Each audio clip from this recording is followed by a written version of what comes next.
নমস্কার, ভদ্রসা study class চ্যানেলে তোমাদের স্বাগত। তোমাদের জন্য একটি গুরুত্বপূর্ণ আপডেট। পাসপোর্ট অফিসে নিয়োগ 2025। পাসপোর্ট অফিসের তরফ থেকে নতুন নিয়োগ বিজ্ঞপ্তি জারি হয়েছে, যেখানে বিভিন্ন যোগ্যতায় তোমাদের নিয়োগ করা হচ্ছে। মাধ্যমিক, উচ্চ মাধ্যমিক বা গ্র্যাজুয়েশন যোগ্যতাতে নিয়োগ করা হচ্ছে, যেখানে বেতন 25,500 টাকা থেকে 75,000 টাকার মধ্যে তোমাদের বেতন থাকবে। বয়স 18 থেকে 40 বছর, অর্থাৎ 18 থেকে 40 বছরের মধ্যে যে কোনো এজের প্রার্থীরাই আবেদন করতে পারে। কোনো রকম লিখিত পরীক্ষা হবে না, কোনো আবেদন মূল্যর প্রয়োজন নেই, অর্থাৎ সম্পূর্ণ ফ্রি অফ কস্টে প্রত্যেকে আবেদন করতে পারবে। যে কোনো জেলা, যে কোনো রাজ্য থেকে তোমরা আবেদন করতে পারবে, কারণ এই যে নিয়োগটি, এটি অল ওভার ইন্ডিয়া বেসিস একটি রিক্রুটমেন্ট। তোমরা অবশ্যই কমেন্টে জানিয়ে দাও যে তোমরা কোন জেলা থেকে এই ভিডিওটা দেখছো। তোমাদের জেলার নাম প্রত্যেকে জানিয়ে দাও, কারণ আমি বিভিন্ন আপডেটগুলো তোমাদের কাছে প্রোভাইড করে থাকি, যেটা সেন্ট্রাল আপডেট হোক, স্টেট লেভেল আপডেট হোক বা ডিস্ট্রিক্ট লেভেল আপডেট হোক। যে কোনো আপডেট সবার আগে পাওয়ার জন্য অবশ্যই তোমরা চ্যানেলটাকে সাবস্ক্রাইব করে রাখবে, বেল আইকনটাকে অল করে রাখবে। তো চলো মূল পিডিএফে চলে যাচ্ছি, তারপরে তোমাদের আবেদন করার জন্য অফিসিয়াল ওয়েবসাইটে সেখানেও ভিজিট করব। তো দেখো, প্রথমে তোমাদের দেখিয়ে দিই যে পিডিএফ। তো দেখো, এখানে প্রথমে পাসপোর্ট অফিস রিক্রুটমেন্ট 2025-এর তরফ থেকে নিয়োগ জারি হয়েছে, যেখানে তোমাদের আবেদন করতে হবে সম্পূর্ণ অনলাইন মোডে। এখানে একটি পোস্ট নয়, একাধিক পোস্ট আছে, ভেরিয়াস পোস্টে তোমাদের নিয়োগ করা হচ্ছে। এবং এখানে বলে রাখি যে পাসপোর্ট অফিস তারা যে নিয়োগটি করে সেটা হলো ডিপার্টমেন্ট অফ এমই এর তরফ থেকে, অর্থাৎ মিনিস্ট্রি অফ এক্সটার্নাল অ্যাফেয়ার্সের তরফ থেকে এর নিয়োগটা করা হয়। যেখানে পাসপোর্ট অফিসের যে নিয়োগের জন্য তোমরা এখানে দেখতেই পাচ্ছ, মিনিস্ট্রি অফ এক্সটার্নাল অ্যাফেয়ার্সের তরফ থেকে যে নিয়োগটি করা হয় এবং যে পোস্টগুলোতে নিয়োগ করা হচ্ছে সেটা হলো অফিসার লেভেলের পোস্ট, ম্যানেজার লেভেলের পোস্ট, কনসালটেন্ট পোস্ট আছে, অ্যাসিস্ট্যান্ট পোস্ট আছে, ড্রাইভার পোস্ট আছে এবং আদার পোস্ট আছে। এখানে যে ড্রাইভার পোস্ট আছে, এই পোস্টটা কিন্তু তোমাদের গ্রুপ ডি ক্যাটাগরির মধ্যে পড়ছে। এছাড়া বিভিন্ন পোস্ট আছে, যেমন আদার ক্যাটাগরির মধ্যে যেখানে গ্রুপ সি লেভেলের পোস্ট আছে। অ্যাসিস্ট্যান্ট পোস্টটা এটাও কিন্তু গ্রুপ সি লেভেলের পোস্ট, যেখানে তোমাদের গ্র্যাজুয়েশন যোগ্যতা প্রয়োজন। আবার ম্যানেজার বা অফিসার লেভেলের পোস্ট, সেখানে তোমাদের গ্র্যাজুয়েশন বা পোস্ট গ্র্যাজুয়েশন যদি তোমাদের যোগ্যতা থাকে, সেই সব যোগ্যতা তোমাদের প্রয়োজন আছে। এছাড়া কনসালটেন্ট পোস্টও কিন্তু তোমাদের আছে। ঠিক আছে, এবার হচ্ছে এখানে যে পোস্টগুলো, এগুলো বিভিন্ন পোস্ট আছে, যার জন্য যোগ্যতাও বিভিন্ন এবং এজ লিমিটও কিন্তু বিভিন্ন থাকছে। আবেদন করতে গেলে সম্পূর্ণ অনলাইন মোডে তোমাদের আবেদন করতে হবে, কিন্তু কিছু কিছু ক্ষেত্রে তোমাদের অফলাইন মোডে আবেদন করারও কিন্তু তোমরা অপশন পাবে। এই যে নিয়োগটি, এটি অল ওভার ইন্ডিয়া বেসিস একটি রিক্রুটমেন্ট, যেখানে মেল ক্যান্ডিডেট বা ফিমেল ক্যান্ডিডেট প্রত্যেকে আবেদন করতে পারে। তুমি যে রাজ্য থেকে বিলং করছো, অর্থাৎ তুমি যদি ওয়েস্ট বেঙ্গল থেকে বিলং করো, তাহলে তুমি ওয়েস্ট বেঙ্গলের মধ্যেই তোমাদের পোস্টিং হয়ে যাবে। তুমি যদি আসাম থেকে এই ভিডিওটা দেখে থাকো, আসামের মধ্যেই তোমাদের পোস্টিং হয়ে যাবে। তুমি যদি ত্রিপুরা থেকে এই ভিডিওটা দেখে থাকো, তাহলে তোমাদের ত্রিপুরার মধ্যেই তোমাদের পোস্টিং হয়ে যাবে। তোমাদের যেসব পাসপোর্ট অফিস আছে, সেই সব পাসপোর্ট অফিসেই কিন্তু এই নিয়োগগুলো করা হচ্ছে। ঠিক আছে, সেখানেই তোমাদের পোস্টিং হবে। এবার হচ্ছে তোমাদের বেতন। দেখো, বেতন হচ্ছে বিভিন্ন পোস্টের জন্য বিভিন্ন বেতন থাকছে, যেখানে তোমাদের 25,500 টাকার সঙ্গে আদার্স যেসব অ্যালাউন্সগুলো থাকবে, সেই সব অ্যালাউন্সগুলোকে যুক্ত হয়ে প্রায় 37,000 টাকা থেকে 2,10,000 টাকার মধ্যে তোমাদের বেতন থাকবে। যেগুলো তোমাদের অফিসার বা ম্যানেজার লেভেলের পোস্ট, সেগুলোর ক্ষেত্রে তোমাদের বেতন বেশি থাকবে। গ্রুপ ডি লেভেলের পোস্টগুলোর ক্ষেত্রে বেতনটা কম থাকবে। তারপরে তুমি যদি গ্রুপ সি লেভেলের পোস্টে যদি চাকরি পাও, সেখানে তোমাদের বেতনটা গ্রুপ ডির তুলনায় একটু বেশি থাকবে। তো এটাই তো স্বাভাবিক।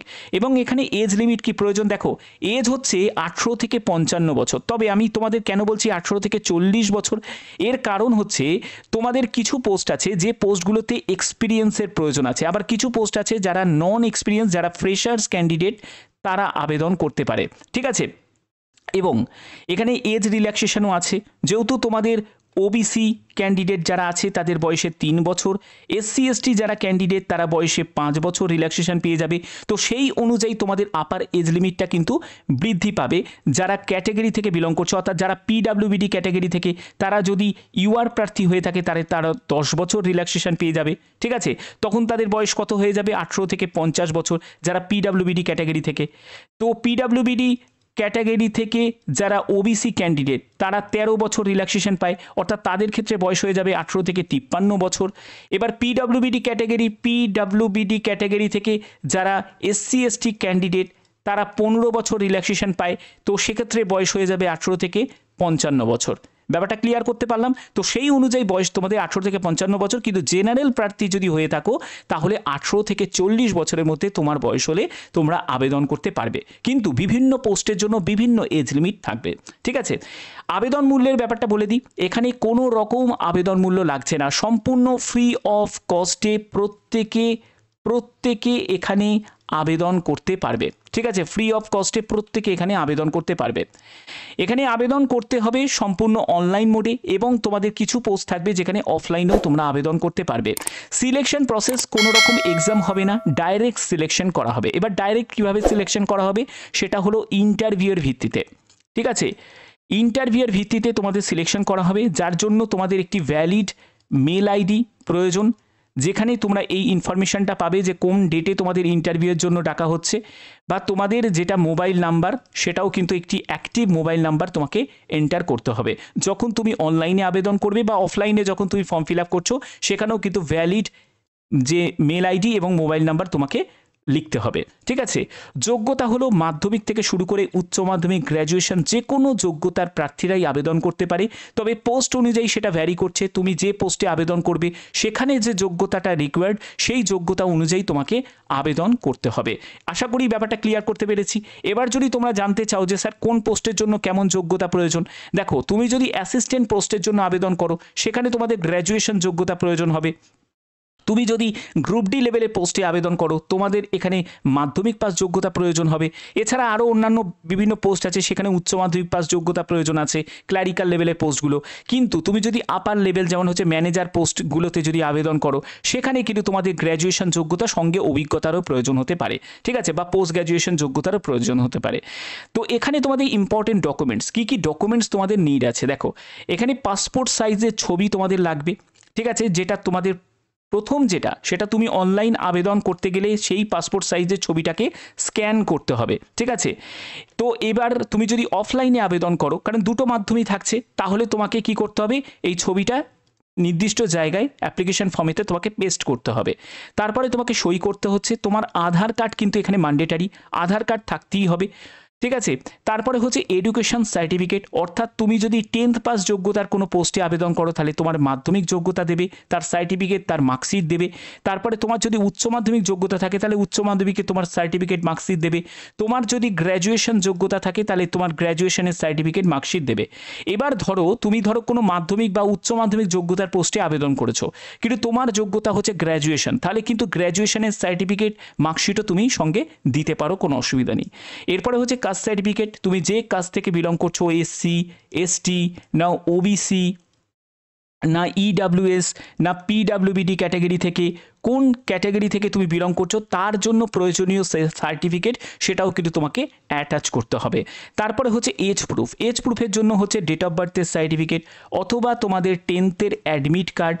ঠিক আছে, অথবা তোমাদের 10th সার্টিফিকেট, এটা তোমাদের প্রয়োজন হচ্ছে। ক্লিয়ার? আচ্ছা, এবার কিভাবে আবেদন করবে? আবেদন করার জন্য অফিসিয়াল ওয়েবসাইটে ভিজিট করবে, সেখান থেকে তোমাদের পোস্ট সিলেক্ট করতে হবে যে পোস্টের জন্য আবেদন করছো। এবার তুমি যদি অফলাইনে আবেদন করো তাহলে সিম্পল ব্যাপার, তোমাদের ফর্মটা ফিল আপ করতে হবে, পার্সোনাল ডিটেলস, এডুকেশন কোয়ালিফিকেশন সব কিছু দিয়ে তোমাদের আবেদন করতে হবে। আর তুমি যদি অনলাইন মাধ্যমে যদি আবেদন করো তাহলে তোমাদের প্রথমে রেজিস্ট্রেশন করতে হবে, তারপরে রেজিস্ট্রেশন করার পরে তোমার পার্সোনাল ডিটেলস, অ্যাড্রেস, তারপরে এডুকেশন কোয়ালিফিকেশন সম্পূর্ণ দিয়ে তোমাদের ফর্ম ফিল আপ করতে হবে। আশা করি বুঝতে পেরেছো। এবার হচ্ছে ইম্পর্টেন্ট ডেটস, তোমাদের আবেদন শুরু হয়ে গেছে। ঠিক আছে, এখানে অ্যাপ্লাই প্রসেস কিন্তু শুরু হয়ে গেছে, তার জন্যই তোমাদের অফিসিয়াল তোমাদের আপডেটগুলো প্রোভাইড করছি। এবার আবেদন করার জন্য তোমাদের অ্যাপ্লাই লিঙ্কে আমি জাস্ট ক্লিক করব, সেখান থেকে ডাইরেক্ট অফিসিয়াল ওয়েবসাইটে আমি ভিজিট করব। তো অফিসিয়াল ওয়েবসাইটে দেখো আমি ভিজিট করছি। অফিসিয়াল ওয়েবসাইট হচ্ছে মিনিস্ট্রি অফ এক্সটার্নাল অ্যাফেয়ার্সের তরফ থেকে। এখানে তোমরা ভ্যাকেন্সির জায়গায় তোমরা 2025-এর ভ্যাকেন্সি দেখতে পাবে, 2024, 2023-এর ভ্যাকেন্সি দেখতে পাবে। তো আমরা জাস্ট ক্লিক করব 2025-এর ভ্যাকেন্সি। তো 2025-এর ভ্যাকেন্সিতে জাস্ট ক্লিক করলাম। ক্লিক করার পরে তোমরা এখানে দেখতে পাবে বিভিন্ন নোটিফিকেশন তোমরা দেখতে পাবে। অবশ্যই সেই নোটিফিকেশনগুলো তোমাদের সার্চ করে দেখে নিতে হবে। তুমি যেখানে তুমি আবেদন করতে চাইছো তোমার পছন্দ মতো সেটা তুমি আবেদন করতে পারবে। দেখতে পাবে যে government of India ministry of external অ্যাফেয়ার্সের তরফ থেকে বিজ্ঞপ্তি জারি হয়েছে, যেখানে দেখো তোমাদের সম্পূর্ণ দেওয়া আছে। দেখো যে 25 এপ্রিল 2025 পর্যন্ত আবেদন করা যাচ্ছে। এবং এটা বিভিন্ন পোস্ট, যেমন দেখো এখানে ভারতীয় নাগরিক প্রত্যেকে আবেদন করতে পারে। তারপরে হচ্ছে তুমি যে পোস্টে আবেদন করছো সেই পোস্ট, তারপরে হচ্ছে তোমাকে এখানে পাসপোর্ট সাইজের ছবি লাগিয়ে দিতে হবে, তোমার এখানে নাম, তোমার জেন্ডার, ঠিক আছে, মেল না ফিমেল সেটা, তোমার ন্যাশনালিটি অবশ্যই ইন্ডিয়ান হতে হবে, ফাদার্স নেম দিতে হবে, ম্যারিটাল স্ট্যাটাস, তুমি ম্যারিড না আনম্যারিড, তোমার স্পাউসের নেম, তারপর date of birth, education qualification details, তারপরে মোবাইল নাম্বার থাকবে, মেল আইডি থাকবে, তোমার অ্যাড্রেসের ডিটেলস, তারপরে হচ্ছে তোমার শিক্ষাগত যোগ্যতা থেকে শুরু করে সম্পূর্ণ ডিটেলসটা তোমাকে এখানে এন্টার করতে হবে। এটা কিন্তু তোমরা অবশ্যই, আমি বারবার বলছি, তোমরা কিন্তু তোমাদের যোগ্যতা অনুযায়ী তোমাদের পোস্ট দেখতে হবে। তোমরা যদি মাধ্যমিক উচ্চ মাধ্যমিক যোগ্যতার পোস্ট যদি না পাও, এর জন্য আপডেট তোমাদের নিতে হবে, প্রতিদিন প্রতি মুহূর্তে তোমাদের আপডেট নিতে হবে। এবং তোমরা অবশ্যই চ্যানেলটাকে সাবস্ক্রাইব করে রাখবে, তোমাদের যোগ্যতা অনুযায়ী যখনই কোনো আপডেট আসবে সেটাও কিন্তু তোমাদের জানিয়ে দেওয়া হবে। এরকম করে তোমরা কিন্তু অবশ্যই তোমরা দেখে নেবে, ঠিক আছে। দেখো আবার একটি নোটিফিকেশন আমি ওপেন করলাম, সেখানেও দেখো তোমাদের কনসালটেন্সিতে তোমাদের নিয়োগ করা হচ্ছে। এখানেও তোমরা কোয়ালিফিকেশান দেখে নেবে, কোন পোস্টের জন্য আবেদন করছো, এবং তোমাদের সম্পূর্ণ দেখে নিয়ে তোমাদের আবেদন করতে হবে। যেমন দেখো তোমাদের এখানেও তোমাদের এই যে ফর্ম, তোমরা অফলাইনে যারা আবেদন করতে চাও তারা অফলাইনে ফর্ম ফিল আপ করবে, ঠিক আছে। আর যারা অনলাইনে আবেদন করতে চাও তারা অনলাইনের ফর্ম ফিল আপ করবে। অবশ্যই তার জন্যই বলছি যে আপডেটটা তোমাদের প্রতিনিয়ত এখানেই তোমরা দেখে নিতে হবে। যে নিয়োগটি করা হয় সেটা মিনিস্ট্রি অফ এক্সটার্নাল অ্যাফেয়ার্সের তরফ থেকে নিয়োগ করা হয়, এবং এখানে যে পোস্টিং যেগুলো হবে সেগুলো কিন্তু সবই তোমাদের পাসপোর্ট অফিসেই তোমাদের পোস্টিংগুলো হবে। বিভিন্ন পাসপোর্ট অফিসের লোকেশনে তোমাদের পোস্টিং হবে। তোমরা তোমাদের লোকেশন অনুযায়ী যখনই তোমরা দেখতে পাবে যে এরকম নোটিফিকেশন জারি হয়েছে, তোমরা অবশ্যই কিন্তু সেখানে আবেদন করে দেবে, ঠিক আছে। তো এই ভিডিওর মাধ্যমে তোমাদের এটাই জাস্ট আমি তোমাদের দেখানোর চেষ্টা করলাম যে কিভাবে, তোমরা অনেকেই জানতে চাইছিলে যে স্যার পাসপোর্ট অফিসে আমাদের কিভাবে নিয়োগ করা হয়, সেই ব্যাপারে আপনি যদি কোনো ভিডিও দেন, তো এটার জন্যই আমি তোমাদের জাস্ট জানিয়ে দিলাম যে কিভাবে তোমাদের প্রসেস থাকে এখানে সিলেকশনের জন্য। তো বাদবাকি যে কোনো আপডেট আসবে সঙ্গে সঙ্গে সেই আপডেটগুলো আমি তোমাদের কাছে প্রোভাইড করব। তার জন্য অবশ্যই বলছি চ্যানেলটাকে সাবস্ক্রাইব করে রেখো, কারণ গুরুত্বপূর্ণ যে কোনো আপডেট সবার আগে তোমরা এই চ্যানেলের মাধ্যমে তোমরা পেয়ে যাবে। বিভিন্ন আপডেট সবার আগে পাওয়ার জন্য অবশ্যই তোমরা চ্যানেলটাকে সাবস্ক্রাইব করে রাখবে, বেল আইকনটাকে অল করে রাখবে। এখনের মতো এটুকুই, ধন্যবাদ।